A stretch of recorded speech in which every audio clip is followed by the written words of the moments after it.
दोस्तों नमस्कार, अस्सलाम वालेकुम। स्वागत है आपका द पीपल मेडिकल चैनल पर। आज इस वीडियो में जानेंगे एजेथियोप्रिन टेबलेट के बारे में, एजेथियोप्रिन 50 mg टेबलेट के बारे में जानेंगे। ये टेबलेट कौन सी कैटेगरी के अंदर आती है, कब ये काम में ली जाती है, कौन सी बीमारी में इसको डॉक्टर प्रिस्क्राइब करते हैं, इसकी कितनी डोज हो सकती है, क्या सावधानी रखनी पड़ती है, क्या साइड इफेक्ट ये कर सकती है। वीडियो पूरा देखिएगा तो स्टार्ट करते हैं। देखिए, एजेथियोप्रिन दोस्तों एक ब्रांड नेम नहीं है, ये एक सोल्ट नेम है, ये एक इंग्रेडिएंट नेम है जो कि 4 स्ट्रेंथ में आता है, 25 mg, 50 mg, 75 mg और 100 mg। इसके अंदर अगर ब्रांड की बात करूं तो एक पॉपुलर ब्रांड आता है एजोरन ब्रांड। एजोरन नाम से आपको दवाई की दुकान पर ही मिलती है, आपको एजेथियोप्रिन नाम से नहीं मिलेगी। हो सकता है मिल भी जाए, लेकिन डॉक्टर जो होते हैं ये सोल्ट भी प्रिस्क्राइब कर देते हैं कई बार और ब्रांड भी लिख देते हैं, जो कि आरपीजी कंपनी का एक ब्रांड आता है एजोरन। तो आप एजोरन समझ लीजिए, चाहे एजेथियोप्रिन समझ लीजिए, क्योंकि जो एजेथियोप्रिन है ये एजोरन के अंदर सोल्ट आता है। ये 25, 50, 75 और 100 mg तक आता है, टेबलेट फॉर्म में आता है, निगलना पड़ता है पानी के साथ। अब ये एजेथियोप्रिन भाई कब इसका यूज करना पड़ता है तो उसी को समझेंगे। पहले थोड़ी प्राइस जान लेते हैं। तो ये 20 टेबलेट का एक पत्ता मिलता है, एजोरन नाम से मिलता है, करीब करीब 100 रुपये के आसपास ही मिल जाता है।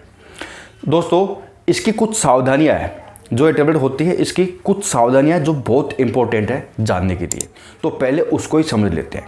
देखिए, अगर आप प्रेगनेंसी के अंदर हैं तो इसका यूज नहीं कर सकते, ठीक है। अगर आप प्रेगनेंसी की प्लानिंग कर रहे हैं तो भी इसका यूज नहीं कर सकते, ठीक है।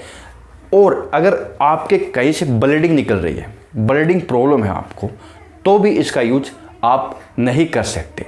ब्रेस्ट फीडिंग मदर है वो भी इसका यूज नहीं कर सकती। तो ये कुछ इसकी सावधानियां हैं जो डॉक्टर को बताना ज़रूरी होता है। डॉक्टर वैसे खुद पूछ लेते हैं पेशेंट से कि ये प्रॉब्लम है या नहीं भी पूछे तो आपको बताना ज़रूरी है। बहुत ही ज़्यादा सावधानी है, इन चारों प्रॉब्लम में इसका यूज नहीं किया जाता, ठीक है। तो ये तो इसकी सावधानी हो गई। अब बात कर लेते हैं इसके यूज के बारे में। तो दोस्तों एजेथियोप्रिन एक इम्यूनो सप्रेसेंट मेडिसिन आती है, और जो इम्यूनो सप्रेसेंट मेडिसिन आती है इसके अंदर और भी कई सारी मेडिसिन आती है।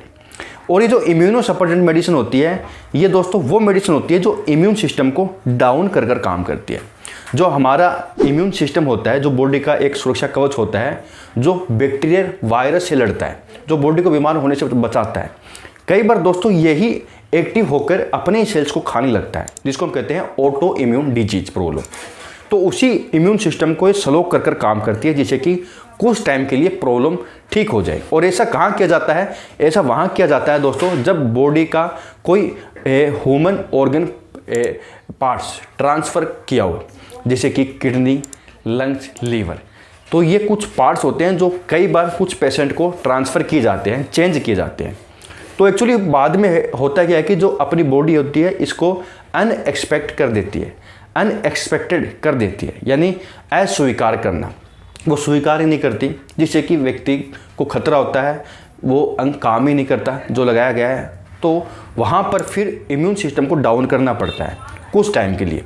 तो उसके बाद एजेथियोप्रिन सोल्ट वाली टेबलेट दी जाती है, जैसे कि एजोरन टेबलेट दी जाती है। ये दोस्तों जो इम्यून सिस्टम होता है उसको डाउन कर देती है, जिससे कि जो अंग लगाया गया है बॉडी के अंदर, जो अलग से अंग लगाया गया है उसको बॉडी अस्वीकार ना करे, उसको स्वीकार कर ले। तो वहाँ पर ये दे सकते हैं जब ऑर्गन्स ट्रांसफ़र किए जाते हैं। तो एक प्रॉब्लम तो हो गई ये वाली। दूसरी प्रॉब्लम होती है रूमेटाइड अर्थराइटिस, यानी गठिया बाउ। तो दोस्तों गठिया बाउ जो होता है यानी रूमेटाइड अर्थराइटिस होता है, ये एक जोड़ों का दर्द होता है। इसके अंदर जोड़ों और हाथ पाँव की जो जोड़े होती हैं, उंगली होती है, उसमें सूजन स्वेलिंग आ जाती है, काफ़ी दर्दनाक प्रॉब्लम होती है। तो उस कंडीशन में ये डॉक्टर वहाँ पर दे सकते हैं, वो भी ऑटो इम्यून डिजीज के कारण हो सकती है। तीसरी दोस्तों बात करते हैं क्रोहन डिजीज के बारे में। जो क्रोहन डिजीज होती है इसके अंदर होता क्या है कि जो पाचन तंत्र होता है उसमें सूजन आ जाती है, छोटी आंत का उसमें नीचे वाला हिस्सा प्रभावित होता है और बड़ी आंत का ऊपर वाला हिस्सा प्रभावित होता है। इसके अंदर एक्चुअली सिम्टम की बात करें तो इसके अंदर पेट दर्द होता है, डायरिया हो सकता है, भूख कम लगती है और भी कई सारे इसके अंदर सिम्टम आते हैं।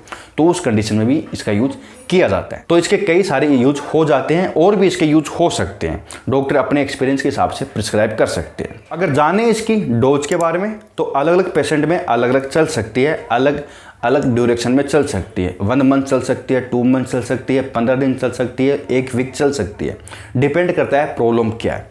देखिए इसके साथ कुछ और भी मेडिसिन चल सकती है, ऐसा नहीं है सिर्फ सिंगल मेडिसिन ही काम करती है। अलग अलग कैटेगरी में, अलग अलग बीमारी में अलग अलग डोज हो सकती है। इसकी जो डोज होती है फिक्स नहीं होती, सुबह शाम भी हो सकती है, दिन में 1 भी हो सकती है। लेकिन अगर कैलकुलेटेड डोज की बात करें तो 1 mg या 1.5 mg पर 1 किलो के हिसाब से दी जाती है, पर बॉडी वेट के हिसाब से दी जाती है।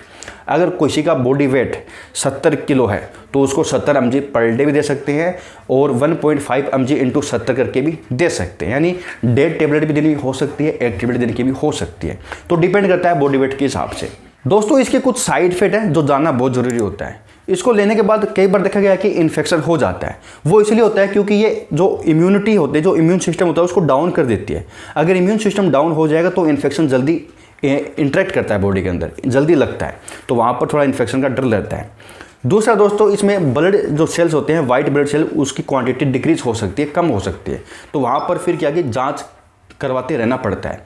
तो वहाँ पर डॉक्टर वैसे बता देते हैं। तो वाइट जो ब्लड सेल्स होते हैं उसकी काउंटिंग, उस पर मॉनिटरिंग जरूरी होती है। बार बार में जांच कराना पड़ सकता है। इस टेबलेट को जब आप यूज़ करो तो हो सकता है ऐसा, भूख में कमी आ सकती है, नोजिया वोमिटिंग प्रॉब्लम हो सकती है। ये थोड़े बहुत इसके साइड इफेक्ट है जो जानना जरूरी है। तो दोस्तों संपूर्ण रिव्यू था एजोरान 50 mg टेबलेट के बारे में, या कह लीजिए एजेथियोप्रिन 50 mg टेबलेट के बारे में। वीडियो अगर इन्फॉर्मेटिव लगा हो तो कमेंट में जरूर बताइएगा। बहुत बहुत धन्यवाद।